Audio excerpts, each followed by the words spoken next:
வணக்கம் மாணவ செல்வங்களே. இன்று 10ஆம் வகுப்பு கணிதம் புள்ளியியலும் நிகழ்த்தகும் சாப்டரில் எடுத்துக்காட்டு 8.10 சம் பார்க்க போகிறோம். முதல் எண் இயல் எண்களின் சராசரி மற்றும் விளக்க வர்க்க சராசரிகளை காண்க. எண் இயல் எண்களின் சராசரி நம்ம கூட்டு சராசரி எப்படி கண்டுபிடிப்போம்? 5 நம்பர் கொடுத்துருந்தா 5ஐயும் கூட்டி 5ஆல் வைப்போமா? இப்போ பப்ளிக் எக்ஸாமில் எத்தனை சப்ஜெக்டில் எழுதுவோம்? Tamil, English, maths, science, social. அப்போ 5ஐயும் கூட்டி 5ஆல் வகுத்து நம்ம சராசரி கண்டுபிடிச்சிடலாம். அதனால எண் இயல் எண்களின் சராசரினா சராசரி = 1 2 3 4 5 ஆன் என். இப்போ என் நம்பர்ஸை கூட்டி எதால் வகுக்கப்புறம்? என்னால் வகுக்கப்புறம். இது 1 2 3ன்னு பார்த்தோன்னா உங்களுக்கு எந்த ஃபார்முலா ஞாபகம் வருது? எண் இயல் எண்களின் கூடுதல் ஃபார்முலா ஞாபகம் வருது. அந்த கூடுதல் ஃபார்முலா எழுதியிருக்கோம் பாருங்கள், 2வது பாடத்தில் எழுதியிருப்போம். அது n × n + 1/2. இங்கே ஒரு எண் இருக்கா, அந்த எண்ணை தூக்கி இங்கே போட்டுங்க. எண்ணையும் கேன்சல் பண்ணிடுங்க. மீதி உள்ளதை எடுத்து மட்டும் சராசரி எழுதிடுங்க. சராசரி கேட்டிருந்தாங்க, சராசரி கண்டுபிடிச்சாச்சு. ஓகேவாப்பா?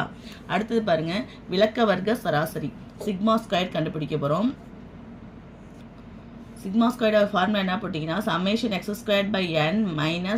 - (x/n²). இதோட ஆன்சர் என்னன்னா இதான் கூட்டு சராசரி ஆன்சர் இருக்குல்ல, அதை அப்படியே போட்டுக்கலாம். ஓகே, இப்போ பாருங்கள், x²னா வர்க்கம். ஓகேவா? வர்க்கங்களின் கூடுதல் ஃபார்முலா என்ன? எண் இயல் எண்களின் வர்க்கங்களின் கூடுதல் தான் இருக்கும் பாருங்கள். 1² + 2² + 3² + n². இதில் உள்ள எண்ணை அப்படியே போட்டாச்சு. இதை திருப்பி நம்ம விவரித்து எழுதியிருக்கோம். 1 2 3 n/n நம்பரை கூட்டி என்னால் வகுக்கிறோம். இந்த (² கொடுத்துருவாங்க ஃபார்முலாவில், அதனால (² போட்டாச்சு. அப்படியே இங்கே வாங்க, ஃபார்முலா என்ன? எண் இயல் எண்களின் வர்க்கங்களின் கூடுதல் ஃபார்முலா என்னது? n × n + 1 2n + 1/6.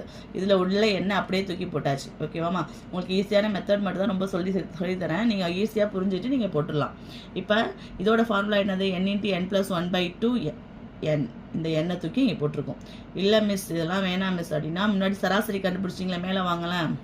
இந்த சராசரி கண்டுபிடிச்சிங்களே, இந்த ஆன்சரை தூக்கி அப்படியே இங்கேருந்தே போட்டுட்டு வந்துடலாம். இங்கே போடலாம், இங்கேயும் போட்டுக்கலாம். ஓகேவாப்பா? (² இங்கே பாருங்கள், இந்த எண்ணையும் கேன்சல் ஆயிடுச்சு. அப்போ n + 1 2n + 1/6. 6 எப்படி இப்போ எழுதலாம்? 2 × 3ன்னு எழுதலாமா? இதை n + 1/2 (²). அப்போ இது எத்தனை தடவை போடலாம்? 2 தடவை போடலாமா? 2 தடவை போட்டாச்சு பாருங்கள். இங்கே என்ன இருக்குது? n + 1/2 இருக்குது. இங்கே என்ன இருக்குது? n + 1/2 இருக்குது. ரெண்டுத்துலேயும் காமனாக இருக்கிறதுனால இதை பொதுவாக வெளில எடுத்துருவோம். மீதி என்ன இருக்கும்? உள்ளுக்குள்ளார 2n + 1/3 இருக்கும், -n + 1/2 இருக்கும். இப்போ காமனாக உள்ளதை வெளில எடுத்தாச்சாப்பா. இப்போ மீசிமா கண்டுபிடிக்கணும். என்ன கண்டுபிடிப்போம்? பகுதி சமமாக இருந்தால் கூட்டலாம், கழிக்கலாம், எது பெரியது எது சிறியதுன்னு கண்டுபிடிக்கலாம். இங்கே பகுதி சமமாக இல்லை, அதனால ஃபஸ்ட்டு இது 2 பெருக்குங்க. 2 6. இது ஃபுல்லாக எதால் பெருக்க போகிறோம்? 2ஆல். மைனஸ் கூட்டி அப்படியே போட்டுங்க. இது ஃபுல்லாக எதால் பெருக்க போகிறோம்? 3ஆல். அப்படியே போட்டுங்க. /6. 2ஆல் 2 எண்ணெய் பெருக்குங்க, 2ஆல் 1 பெருக்குங்க. மைனஸ் அப்படியே போட்டுங்க. 3ஆல் என்ன பெருக்குங்க? 3ஆல் 1 பெருக்குங்க.